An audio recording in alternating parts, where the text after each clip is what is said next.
Hi, my name's Warren Shute. This is Financial Education for the Nation, and today we're going to talk about how to make money child's play.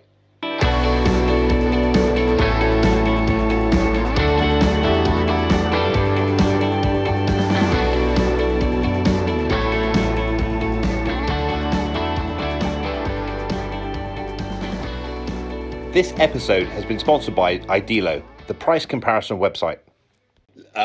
How to make money child's play. That was a strapline of one of my first businesses that I was involved with, which was absolutely fantastic. Setting investment clubs up throughout the UK.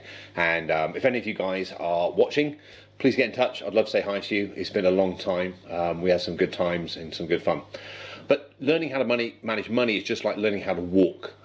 We need a guiding hand. It's not something that's natural and innate to us. If we don't get a formal education about finances at school, so we need to be taught it, otherwise how on earth are we ever going to know? So teaching children about money starts at home. It's important that we talk about money openly and discuss how much things cost, otherwise how will they ever know? Okay, so it's important that you sort of make things open and you talk about money and feel that it's not a taboo subject. Good things are talk about how much different jobs pay, what things cost, and what it's like about a meal. So if you go for a meal, how much does the meal cost after you've spent the meal? We call it guess the bill. So that's always quite a good thing to do. Lifelong lessons about pocket money. So pocket money is a brilliant way to help children start learning about how to spend money. You should set up a system so it's automated, so you don't have to worry about keep owing the money every day. And we do an amount per year of their age. So we do £2 per year of their age. My son's 15, so it means he gets £30 a month. My daughter's 13, means she gets £26 a month. But they have to do chores, they have to work for that. It's not just given to them. We buy their needs, they buy their wants. So they need to go on a school trip, they need some school uniform, they need food and holidays and stuff. They buy their wants, so if he wants to buy that silly pair of trainers that cost a silly amount of money, he's going to have to save up and buy them. And my daughter tends to buy, she used to buy slime, but now it's more hair products and beads and things like that. But they'll use it and they'll buy stuff on Amazon with it with their own card. It's a great way to give them independence. I'd much rather them learn about money at that age, trial and error, than when they're older and they're earning and they run up loads of credit card debt. A really important thing to also put in there is if they buy something more than twice their age, so more than say, £1 of their age, so for Ollie, £15 or Bella, £13, we tend to ask them sort of check in with us and just tell them what they're doing. And that's when I normally send them over to Idealo and say, have you price checked it? Is it the best place you can buy it for that price? Earning and learning. So link their pocket money to doing chores. Don't just give them money. There was a great bit of research done by price comparison site Idealo that said 78% of parents in lockdown were rewarding their children with individual chores up and including £15 for making a bed. Don't set your kids up for failure, guys. Set them up for success. Where are they going to get paid £15 to make a bed anywhere else? You're not paying them to do it. They're doing it and they're getting paid. It's important they understand the value of money. The value of money is so important because when they go into the workplace, they have to earn it. It's not going to be given to them. And if they go into a workplace with an entitlement mentality, they're not going to get very far. Their boss will not be impressed. So they need to add value and then be compensated for that adding value. A great thing to do would be to get them a bank account at a fairly young age. Now, when my children were very young, we used the OSPA card. I think there's the OSPA Go Henry, there's a third one. But then when they turned 13, we opened the bank with a high street bank because I wanted them to get them into that experience of going into the bank. I sat there with them and the bank manager and we opened the account. So I wanted them to have that experience. So it's very important they do that. And when they turn 13, I think that's an age where they should start saving. And we started saving about 10% of their pocket money so they could see it and they put it across into another account and start saving the money up. So it's important they start learning these little habits, these little traits, so that over time that they can be money wise, not a money fool. That's really what I'm trying to accomplish. Not that they become billionaires or anything, but just that they don't have money anxiety. Research shows that in the UK, 1 in 10 adults, so 10% of adults, don't have any savings, and a third of us have less than £600 stashed away. Now, if you've been listening to my shows for very long, you'll know that I harp on about emergency cash. It's so important. One thing you can do, and what's a really good idea, is certainly for their birthday, is to buy a single share in a company, you can buy more than one, but I'm just trying to keep figures affordable.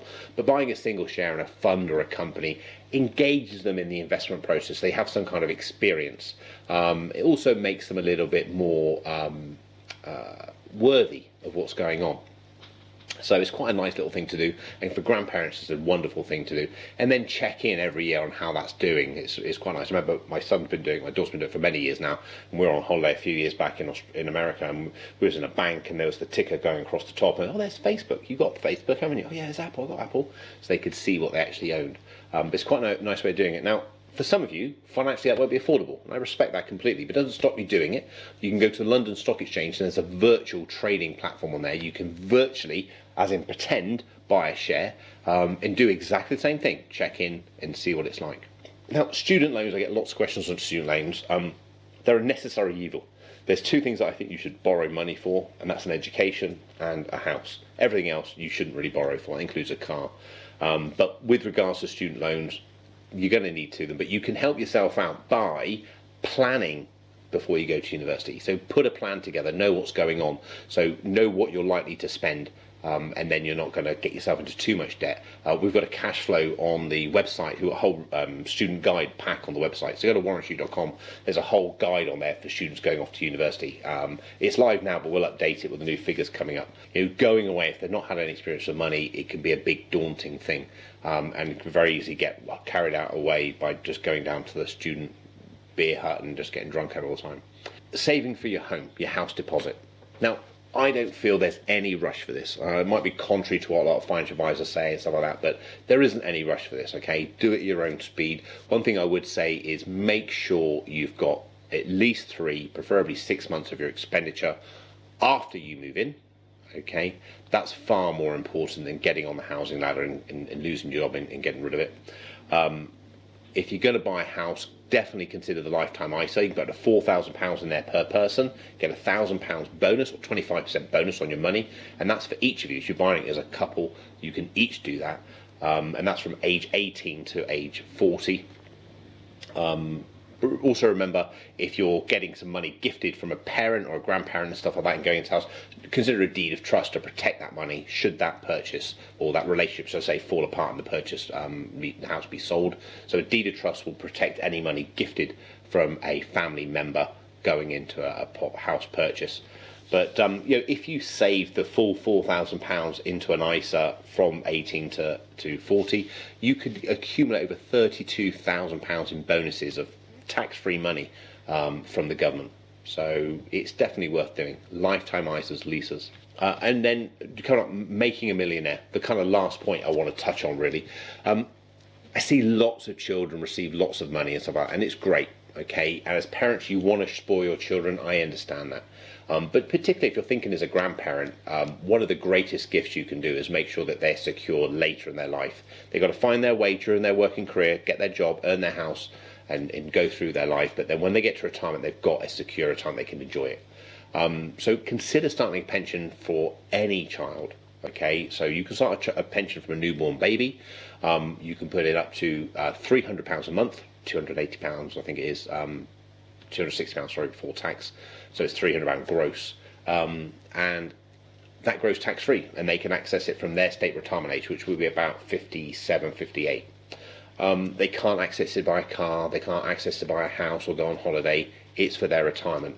And that gift will be around probably long after the grandparents are. So if you're a grandparent and think, actually, it'd be great, I love my grandchildren, they're amazing, why don't you start a pension for them? What a lovely way to do it. I run some figures once that said, I'm just looking to make sure I get the figures right. If you funded a pension from child's birth to 18 and you only put in the child benefits, it's like £20 a week, I think it was £21 a week, you got an 8% return. So it's not low, but it's certainly not at the higher end. It's an aggressive return. It's 100% stock market exposure, which would be expected for a child that age.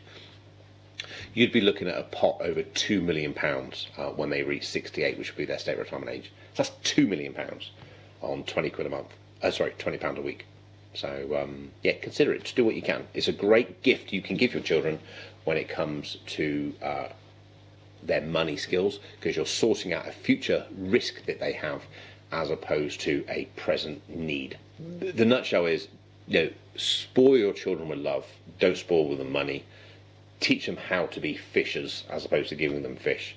And if you can set the pension up for their retirement, it's certainly not going to be not appreciated long after probably both of us won't be around.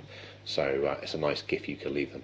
But anyway, till next time, my name's Warren Shute. This has been Financial Education Foundation, and you take care.